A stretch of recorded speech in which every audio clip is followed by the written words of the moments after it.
Hi friends, आज का video होने वाला है बहुत ही अलग टॉपिक पर। सैटेलाइट क्या है? तो चलिए हम पहले जान लेते हैं कि सैटेलाइट होता क्या है। सैटेलाइट यानी उपग्रह जो अपने से कई बड़े ग्रहों के चारों ओर चक्कर लगाता है। इस हिसाब से चंद्रमा भी एक सैटेलाइट है क्योंकि वो पृथ्वी के चारों ओर चक्कर लगाता है, लेकिन ये प्राकृतिक सैटेलाइट है, इसलिए हमारे हिसाब से नहीं चल सकता। इन प्राकृतिक सैटेलाइट से प्रेरणा लेकर दुनिया भर के वैज्ञानिकों ने अलग अलग मकसद से हिसाब से खुद सैटेलाइट बनाए हैं और पृथ्वी की कक्षा में छोड़ गए हैं। इन सैटेलाइट्स का आकार अलग अलग है। ये सैटेलाइट मानव जीवन में अहम भूमिका निभा रहा है। टीवी देखना, मौसम का हाल, मोबाइल में जीपीएस नेविगेशन, फ़ोन पर बातचीत आदि तमाम सैटेलाइट के जरिए ही संभव हुए हैं। इस तरह सैटेलाइट का प्रयोग कुछ देश दूसरे देशों की निगरानी के लिए करते हैं। वैज्ञानिकों के इस सफल प्रयोग के बाद अब भारत ऐसी गतिविधियों से निपटने में सक्षम होगा। आज का ये वीडियो बहुत ही हेल्पफुल होने वाला है, इसलिए आप ये वीडियो एंड तक देखना और उसके पहले हमारे चैनल को सब्सक्राइब करना मत भूलिएगा। तो आज का टॉपिक है सैटेलाइट के ऊपर।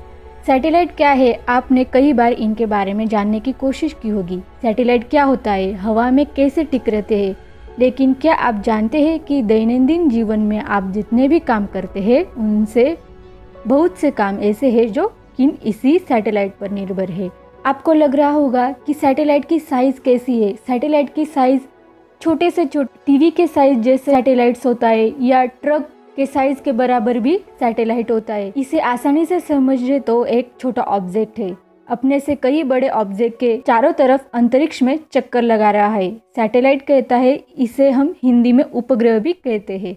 इस हिसाब से हमारी पृथ्वी के चारों ओर चक्कर लगाने वाला चंद्रमा भी एक सैटेलाइट है, लेकिन यह एक प्राकृतिक सैटेलाइट या उपग्रह है जो इंसान के हिसाब से नहीं चलता है, लेकिन इसी से प्रेरणा लेकर इंसान ने अपने खुद के सैटेलाइट बनाकर उन्हें पृथ्वी की कक्षा में छोड़ दिए गए हैं, जो हम इंसान के लिए बहुत बड़ी भूमिका निभा रहे हैं। यहाँ इनकी साइज इनके काम पर निर्भर करती है।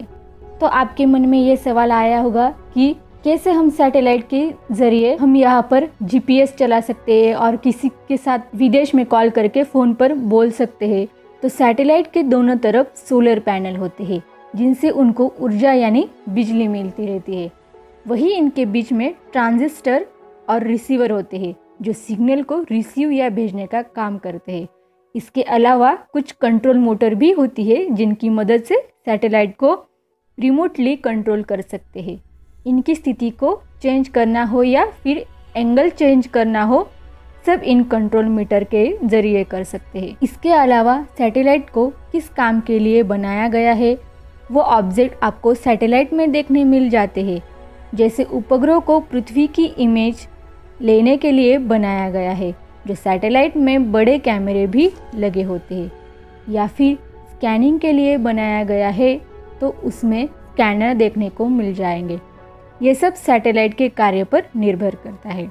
बेसिकली उपग्रह को हम कम्युनिकेशन के लिए काम में लेते हैं, क्योंकि रेडियो और ग्राउंड वेव धरती के पूरी कम्युनिकेशन में काम नहीं आ सकते हैं, इसलिए ज़्यादातर सैटेलाइट कम्युनिकेशन के काम में लिए जाते हैं। तो दोस्तों, आप ये तो जान गए होंगे कि सैटेलाइट क्या है, सैटेलाइट क्या होता है, लेकिन यहाँ पर सबसे बड़ा सवाल यही आता है कि सैटेलाइट ऊपर हवा में कैसे टिके रहते हैं, ये धरती पर गिरते क्यों नहीं है। ये छोटे से छोटे बच्चों तक और बड़े से बड़ा आदमी तक ये सवाल हमको रहता ही रहता है कि ये सैटेलाइट कैसे हवा में टिके रहते हैं, तो ये धरती पर गिरते क्यों नहीं है। इसके लेकर बहुत सिंपल नियम है।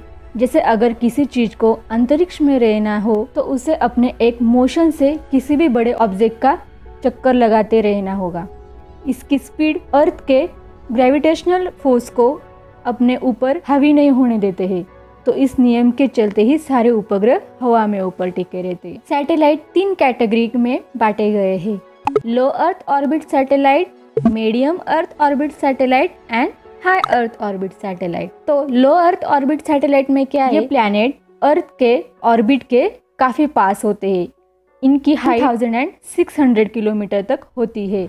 ये काफ़ी फास्ट मोशन से पृथ्वी के चक्कर लगाते हैं, इसलिए ये दिन में कई बार पृथ्वी के चक्कर पूरे कर लेते हैं। ऐसे में इन्हें धरती को स्कैन करने में बहुत एक समय लगता है।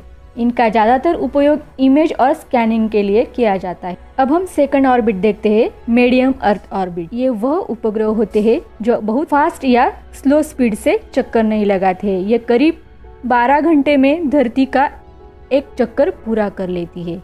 यह उपग्रह किसी जगह से एक निश्चित समय से गुजरता नहीं है। इनकी हाइट 10,000 किलोमीटर से 20,000 किलोमीटर तक होती है। इनका उपयोग नेविगेशन के लिए किया जाता है। And the third orbit is the high earth orbit satellite. ये वो उपग्रह होते हैं जो धरती से बहुत दूर यानी करीब 36,000 किलोमीटर की दूरी पर होते हैं। ये उपग्रह अर्थ की स्पीड के साथ पृथ्वी का चक्कर लगाते हैं, यानी ये उपग्रह अगर आपकी ठीक ऊपर है तो वो हमेशा आपके ऊपर ही रहेगा। इन उपग्रहों को हमेशा कम्युनिकेशन के लिए किया जाता है। तो दोस्तों, आप जान गए होंगे कि सैटेलाइट क्या है, सैटेलाइट क्या होता है। सैटेलाइट के बारे में काफ़ी कुछ जानकारी मिल गई होगी। हमारे भारतीय अंतरिक्ष एजेंसी इसरो की बात करें तो हर साल नई कामयाबी को छू रही है। आपको ये जानकर हैरानी होगी कि भारतीय अंतरिक्ष एजेंसी इसरो अब तक करीब 100 सैटेलाइट अंतरिक्ष में भेज चुकी है। तो फ्रेंड्स, आज के इस वीडियो में हमने देखा सैटेलाइट क्या है, सैटेलाइट कैसे होता है, सैटेलाइट कैसे मूव करता है, सैटेलाइट हवा पर कैसे रहता है। इन सारे सवालों का आपको जवाब मिल गया होगा। I hope this video is helpful for all students. हमारे नेक्स्ट वीडियो में हम आपको बताने वाले हैं इसरो कब फॉर्म हुआ और इसरो ने कौन से स्पेस भेजे हैं अंतरिक्ष में, वो हमारे अगले वीडियो में हम देखेंगे। Thank you.